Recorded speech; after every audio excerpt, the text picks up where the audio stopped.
स्वागत है दोस्तों आप सभी का एक और नई वीडियो में। आज की इस वाली वीडियो के अंदर मैं अपना खुद का पर्सनल एक्सपीरियंस शेयर करने वाला हूं सैमसंग गैलेक्सी S21 FE के ग्रीन लाइन इशू को लेकर के। मैं इस फ़ोन को 2 साल से यूज़ कर रहा हूं और ये काफ़ी स्मूथ चल रहा था, अब तक भी खैर काफ़ी स्मूथ चल रहा है, लेकिन एक नई अपडेट के बाद इसके अंदर ग्रीन लाइन का इशू देखने को मिला है। आपको दिख रहा होगा, एक बार दिखा देता हूँ। ग्रीन लाइन आपको दिख रही होगी यहाँ पे स्क्रीन के ऊपर। शुरुआत हुई थी 1 लाइन से और आज के दिन में इसमें 17-18 लाइन आ चुकी है। खैर 17 तक तो मैंने काउंट की थी, उसके बाद मैंने भी काउंटिंग छोड़ दी है। तो इस वाली वीडियो के अंदर मैं अपना एक्सपीरियंस शेयर करूँगा कि क्या क्या एक्सपीरियंस या फिर मतलब क्या क्या इश्यूज़ मैंने फेस किए सर्विस सेंटर के अंदर। और सैमसंग क्लेम करता है कि अगर आपका फ़ोन 3 साल से कम पुराना है तो हम फ्री में इसको ठीक करके देंगे। और किन रीज़न से ये रिजेक्ट हुआ, सैमसंग ने मतलब क्यों रिजेक्ट किया इसको, इस बारे में भी डिटेल से बात करेंगे। और इसके अलावा कौन सा मैंने नया फ़ोन लिया है, क्या मैं फिर से सैमसंग की तरफ गया हूँ या फिर मैंने किसी और ब्रांड को प्रेफर किया है इस इशू के आने के बाद से, तो ये हम इस वाली वीडियो के अंदर डिस्कस करने वाले हैं। तो चलिए वीडियो को शुरू करते हैं।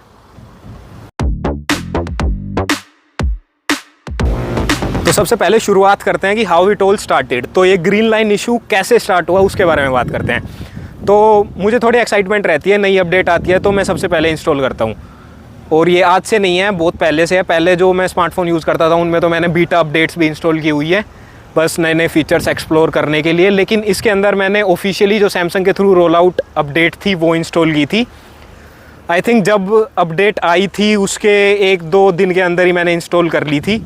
और उसके बाद मैं देखता हूँ कि 1-2 दिन बाद ही जैसे मैं अपना स्मार्टफोन यूज़ कर रहा हूँ उसके बाद मुझे ये ग्रीन लाइन का इशू देखने को मिला। सिंपली एक मतलब नॉर्मल से एनवायरनमेंट के अंदर, मैं ये नहीं बोलूँगा कि बाहर चला रहा था फ़ोन को, कुछ हीट में चला रहा था, कुछ ऐसा एनवायरनमेंट था जहाँ गर्मी ज़्यादा थी, नॉर्मल रूम टेम्परेचर आप बोल सकते हो, उसके अंदर मैं अपने स्मार्टफोन को यूज़ कर रहा था। नॉर्मल स्क्रॉल कर रहा था तो एक ग्रीन लाइन आ गई। उस टाइम पे मुझे लगा कि यार ये क्या है, मतलब जैसे मैंने इग्नोर कर दिया और फ़ोन को रीस्टार्ट कर दिया। उस टाइम मतलब थोड़ा बहुत भी जितना भी फ़ोन हीट हो रखा था कूल डाउन होने के लिए मैंने इसको रख दिया, रीस्टार्ट कर दिया। उसके बाद तो मैं देखता हूँ जैसे ही फ़ोन ऑन होता है उसके बाद इसके अंदर 2 लाइन आ गई। और फिर ये सिलसिला आगे चलता गया, धीरे धीरे रोज़ एक लाइन बढ़ती चली गई, रोज़ नए नए मतलब इसके अंदर ग्रोथ हो रही थी, रोज़ एक लाइन बढ़ती चली गई थी, रोज़ नई ग्रीन लाइन आ रही थी। तो ऐसे ही करते करते 10 दिन के अंदर आई थिंक 10-12 लाइन आ चुकी थी। तो मेरे पास टाइम भी नहीं था। वीकेंड पे मैंने सोचा कि इसको सर्विस सेंटर दिखाता हूँ और मैंने थोड़ा बहुत एक्सप्लोर किया, यूट्यूब पे देखा कि क्या कुछ है, सैमसंग क्या कवर करता है और ये सब। तो पता चला मुझे कि अगर आपका फ़ोन 3 साल से कम पुराना है तो हम आपको फ्री में ठीक करके दे देंगे। और ये स्पेसिफिक इस मॉडल के अंदर ये प्रॉब्लम आ रही थी, मतलब सैमसंग गैलेक्सी S21 FE के अंदर ग्रीन लाइन का इशू हर जगह मुझे भर के देखने को मिल रहा था। और इवन अब जब मैं ये नया फ़ोन भी कंसीडर कर रहा था अपना, तो भी सैमसंग के लोग रिव्यू कर रहे थे फ़ोन, मतलब नई सीरीज़ के लाइक S24 FE, तो वो भी बता रहे थे कि इसके अंदर आपको एक एक्स्ट्रा फीचर ग्रीन लाइन का भी टाइम के साथ देखने को मिल जाएगा। मतलब इतने हद तक मार्केट के अंदर इन्फॉर्मेशन फैल चुकी थी।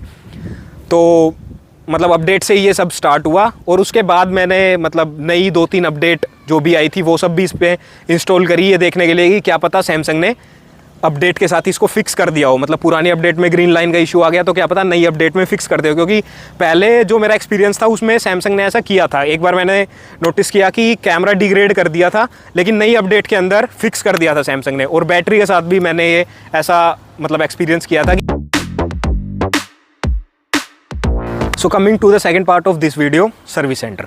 तो सर्विस सेंटर, मुझे पता था मेरा फ़ोन 2 साल के आसपास पुराना है, मतलब विदिन 3 इयर्स जो उन लोगों की पॉलिसी है उसके अंदर लाई कर रहा है। तो मैं चला गया सर्विस सेंटर। और सर्विस सेंटर में मुझे एक तो मतलब मैं 2 सर्विस सेंटर गया था एक्चुअली। पहला गया था मैं अपने लोकल रेवाड़ी में, तो उन लोगों ने बोल दिया कि हमारे यहाँ ऐसी कुछ पॉलिसी है ही नहीं, हमें कुछ पता ही नहीं है इस बारे में। तो उसके रिगार्डिंग मैंने मेल भी किया था, वहाँ से मुझे रिप्लाई भी आया।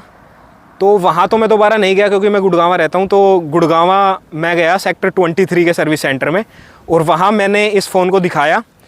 तो उन्होंने देखा इस फ़ोन को और उसके बाद बोला कि ये हो जाएगा। उन्होंने अपने सिस्टम में कनेक्ट करके और वो सब देखा कि हाँ ठीक है, ये हमारी जो भी पॉलिसी है उसके अंदर मतलब जो भी उनके पैरामीटर्स हैं उनको सेटिस्फाई कर रहा है, तो आपका फ़ोन ठीक हो जाएगा, हम इसको नोएडा भेज रहे हैं।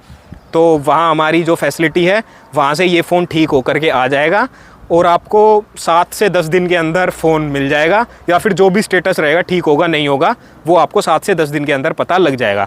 तो मैंने उनसे एक स्पेयर फ़ोन की डिमांड भी की कि तब तक मैं कैसे मतलब अपना डे टू डे टास्क करूँगा। तो उन लोगों ने बोला कि ये ऐसा कुछ नहीं है, हम प्रोवाइड नहीं कर सकते, आप अपना खुद से अरेंज कीजिए। तो ठीक है, मैं उन सभी चीज़ों के साथ में मतलब एग्री कर गया और मैंने ये फ़ोन दे दिया। उन्होंने बोला कि कुछ माइनर से लेबर चार्जेस लगेंगे जो कि आपको बाद में देने होंगे अगर आपका फ़ोन ठीक हो जाएगा तो उसके बाद ये फ़ोन हो गया रिजेक्ट।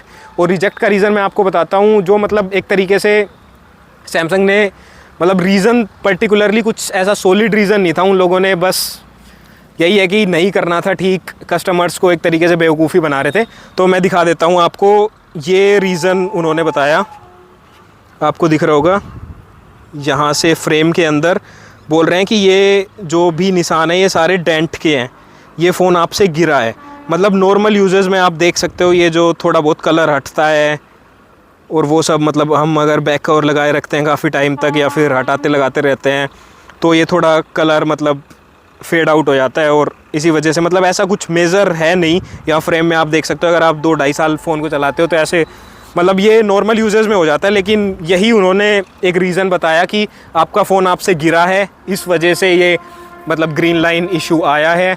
तो इस बेसिस पे उन्होंने रिजेक्ट कर दिया इसको।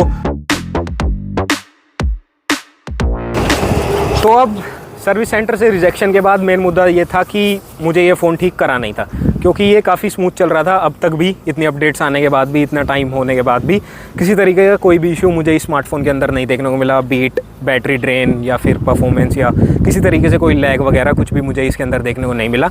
तो मैंने सर्विस सेंटर से कंफर्म किया कि अगर आउट ऑफ वारंटी जाके मैं इसको अपने खुद से ठीक कराता हूँ तो क्या कुछ एक्सपेंस रहेगा। तो लेबर चार्जेस वगैरह मिला के और जो ओरिजिनल की सैमसंग की जो डिस्प्ले है वो सब मिला के उन्होंने बताया अराउंड 11-12 हज़ार आपका एक्सपेंस रहेगा। तो मुझे कहीं ना कहीं ये वर्थ इट नहीं लगा कि ये फ़ोन इतना पुराना भी है, मतलब क्या पता दोबारा वो एक्सपीरियंस रहे ना रहे डिस्प्ले चेंज कराने के बाद, या फिर दोबारा से आ जाए वो इशू, क्योंकि वो लोग 6 महीने की वारंटी प्रोवाइड करा रहे थे। तो मुझे कहीं ना कहीं उस लेवल की वैल्यू नहीं दिख रही थी।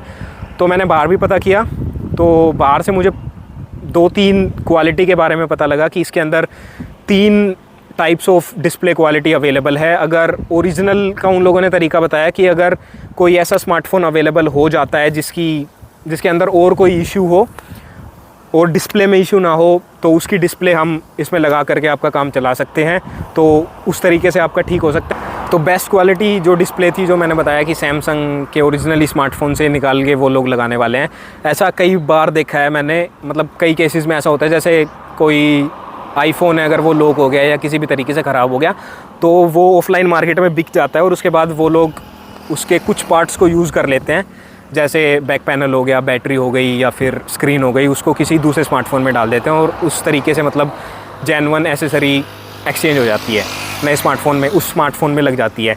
तो ऐसे ही वो लोग बता रहे थे कि अगर कोई ऐसा स्मार्टफोन अवेलेबल हो गया तो हम कर देंगे। उसका एक्सपेंस उन लोगों ने बताया कि 6,000 के आसपास पड़ेगी आपको वो डिस्प्ले। उसके अलावा जो बाकी IPS डिस्प्ले थी उसके अंदर 3 क्वालिटी थी और उसमें किसी तरीके की कोई वारंटी या गारंटी, मतलब रिपेयर बाहर से रिपेयर करा रहे थे उनकी तरफ से देखने को नहीं मिल रही थी। तो उन्होंने बताया कि 3 तरीके की होती है। पहली 3-4 हज़ार रुपये की आपको पड़ेगी, वही IPS, और IPS है तो फिंगरप्रिंट सेंसर आपका काम नहीं करेगा, क्योंकि fingerprint in display fingerprint sensor इसके अंदर है, वो IPS में काम नहीं करता है, AMOLED या OLED में ही काम करता है। तो उन्होंने बताया कि ये आपको 3-4 की पड़ेगी। इसके अलावा जो बीच वाली उन्होंने बताई वो बोल रहे थे कि 2-2.5 की पड़ेगी, और जो सबसे लो क्वालिटी की है वो बोला कि बेस्ट जाएगी इसके साथ में, क्योंकि वारंटी है नहीं और जैसे ही मॉइस्चर के कांटेक्ट में आएगा तो दोबारा ग्रीन लाइन आने के चांसेस है, और ये 90 से 95% है। मतलब आप श्योर ही लेके चलो कि 6-8 महीने में आ जाएगी दोबारा से ग्रीन लाइन का इशू। और उसके अलावा वो बात भी नहीं रहेगी डिस्प्ले में, उस लेवल के जो कलर्स वगैरह और जो एक्यूरेसी है स्क्रीन की वो नहीं देखने को मिलेगी। तो उन्होंने बताया कि ये 1500 के आसपास में हो जाएगा आपका काम IPS, लेकिन इसमें लगभग मतलब मेजॉरिटी चांसेस हैं कि इसमें ग्रीन लाइन आ जाएगी, तो वो भी रिजेक्ट हो गया। तो अब मैंने फाइनली ये मन बना लिया था, काफ़ी मतलब दोस्तों यारों से डिस्कस करने के बाद मैंने ये सोच लिया था कि इसमें 1000-1500 की डिस्प्ले डलवाऊंगा, इस फ़ोन को घर पे दे दूँगा, मम्मी यूज़ कर लेगी, नॉर्मल यूजेज़ में ये सही चल जाएगा। तो अब तक मैंने किया नहीं है, अगर आप जानना चाहते हो तो दूसरी वीडियो बना सकता हूँ कि क्या करूँगा मैं इस फ़ोन का और वो सब। तो अभी इस टाइम पे मैंने मतलब नए फ़ोन लेने का प्लान बना लिया था और मेरे पास मतलब BBD भी स्टार्ट हो गई थी, बिग बिलियन डे सेल। तो उसके अंदर 2 स्मार्टफ़ोन मैंने कंसीडर किए, 2 ब्रांड्स कंसीडर किए आप बोल सकते हो। पहला था सैमसंग, दूसरा था गूगल। तो सैमसंग में था सैमसंग गैलेक्सी S24 FE और गूगल में पिक्सल 9 था। तो इन दोनों को कंपेयर करने के बाद मैंने डिसाइड किया कि मैं जाऊंगा सैमसंग के साथ भी, सैमसंग के साथ ही, क्योंकि फेमिलियर UI है, One UI काफ़ी अच्छा है। और मैंने मतलब जहाँ तक मेरा एक्सपीरियंस रहा है ग्रीन लाइन इशू को अगर हम छोड़ दें तो सैमसंग के साथ काफ़ी अच्छा रहा है इन टर्म्स ऑफ परफॉर्मेंस या फिर बैटरी क्वालिटी, हर तरीके से मतलब UI वगैरह के साथ मेरा जो भी इंटरेक्शन था वो काफ़ी अच्छा रहा है। डिस्प्ले वगैरह टॉप नॉच है सैमसंग की। तो मैंने सैमसंग का ही मन बनाया और सैमसंग गैलेक्सी S24 FE मुझे काफ़ी वैल्यू फॉर मनी डिवाइस लगा। और जो सैमसंग की FE सीरीज़ है फैन एडिशन, ये great value for money provide कराती भी है। और मैंने क्यों रिजेक्ट किया गूगल पिक्सल 9 को तो वो बता देता हूँ मैं। गूगल का जो UI है, उनका पिक्सल UI, वो एकदम ही स्टॉक एंड्रॉयड टाइप है, तो उसके अंदर कस्टमाइजेशन बहुत कम है और मुझे थोड़ा वो UI भी काफ़ी फीका फीका लगता है। उसके अलावा बैटरी इश्यूज़, परफॉर्मेंस इशू भी उस स्मार्टफोन के अंदर काफ़ी देखने को मिलते थे, हीटिंग इश्यूज़ भी। खैर ये बोल रहे हैं कि सितंबर की अपडेट के बाद उन लोगों ने फ़िक्स किए हैं, लेकिन फिर भी जिन लोगों से मैंने मतलब जो लोग यूज़ कर रहे हैं उनसे बात हुई है तो उन्होंने बताया कि हाँ इसमें इश्यूज़ तो है। सबसे बड़ा जो मुझे इशू लगा वो था परफॉर्मेंस का। जो गूगल का प्रोसेसर है टेंसर G4, वो मतलब फ्लैगशिप लेवल का प्रोसेसर नहीं है। अगर मैं बात करता हूँ S24 FE से इसको कंपेयर करता हूँ तो जिसके अंदर Exynos 2400E आ रहा है, तो उसके मुकाबले हाँ अगर मैं कंपेयर करता हूँ S24 FE के साथ ही प्रोसेसर की, तो Exynos 2400 S24 FE में देखने को मिलता है और G4 टेंसर का गूगल के अंदर देखने को मिलता है। तो उसके मुकाबले भी काफ़ी पावरफुल है Exynos। और S24 FE मैंने Exynos के साथ ही यूज़ किया है पहले भी, तो ऐसी कुछ प्रॉब्लम मेजर एज सच मुझे देखने को नहीं मिली है। हाँ थोड़ा बहुत हीट होता है, लेकिन नॉर्मल यूजेज़ में नहीं। खैर जब गर्मियों में काफ़ी स्मार्टफोन हीट होते हैं और वो एक तरीके से ठीक भी है, लेकिन S24 FE में मुझे कूलिंग के लिए वेपर चैम्बर का ऑप्शन भी देखने को मिल रहा है, तो उस हिसाब से मुझे यही सबसे अच्छा डिवाइस लगा। तो बस मैंने मन बना लिया कि सैमसंग की तरफ ही जा रहा हूँ। S24 FE मैंने डिसाइड कर दिया, फाइनल कर दिया, और ये मुझे 30 का पड़ा सेल के अंदर। और मैंने फ्लिपकार्ट मिनट से मंगा लिया, 15 मिनट के अंदर मुझे डिलीवरी हो गई और मैंने सेटअप कर लिया और सब हो गया। तो बस ये वीडियो जो आप देख रहे हो ये इसी फ़ोन से बन रही है। तो बस यही था मेरा ग्रीन लाइन इशू का एक्सपीरियंस, क्या मैंने फेस किया। फ़ोन से मतलब क्या है आपका? S24 FE क्या मतलब इसी फ़ोन से तो भाई तू उस फ़ोन से बात कर रहा है ना कि मैंने अपने नए फ़ोन से वीडियो बना रहा हूँ S24 FE से। दोबारा बोल दे वाला पूरी। तो बस दोस्तों यही था मेरा एक्सपीरियंस ग्रीन लाइन इशू के साथ में, कि सब लोगों की ग्रीन लाइन फ़िक्स नहीं होती सैमसंग के सर्विस सेंटर से, और मेजॉरिटी केसेस जितना भी मुझे पता लगा है वो रिजेक्ट ही हो रहे हैं। बस वो बहाने ढूंढ रहे हैं कि किस तरीके से हम रिजेक्ट करें। माइनर स्क्रैचेस को डेंट का नाम दे रहे हैं, बोल रहे हैं आपसे गिरा है फ़ोन तो ये ग्रीन लाइन इशू आया है, लेकिन मुझे तो पर्सनली पता है कि नॉर्मल यूजेस में मैं फ़ोन को यूज़ कर रहा था तो ही ग्रीन लाइन आई थी। तो बस यही था। मैंने S24 FE का इंश्योरेंस भी ले लिया इसी वजह से 1 साल का, जो कि मुझे फ्लिपकार्ट से थर्ड पार्टी के थ्रू मिला। चीव्स करके इनकी कोई थर्ड पार्टी है, उसके थ्रू मुझे मिला। 1000 रुपये में इंश्योरेंस मिल गया 1 साल का, थोड़ा पीस ऑफ माइंड हो गया। तो बस यही था दोस्तों।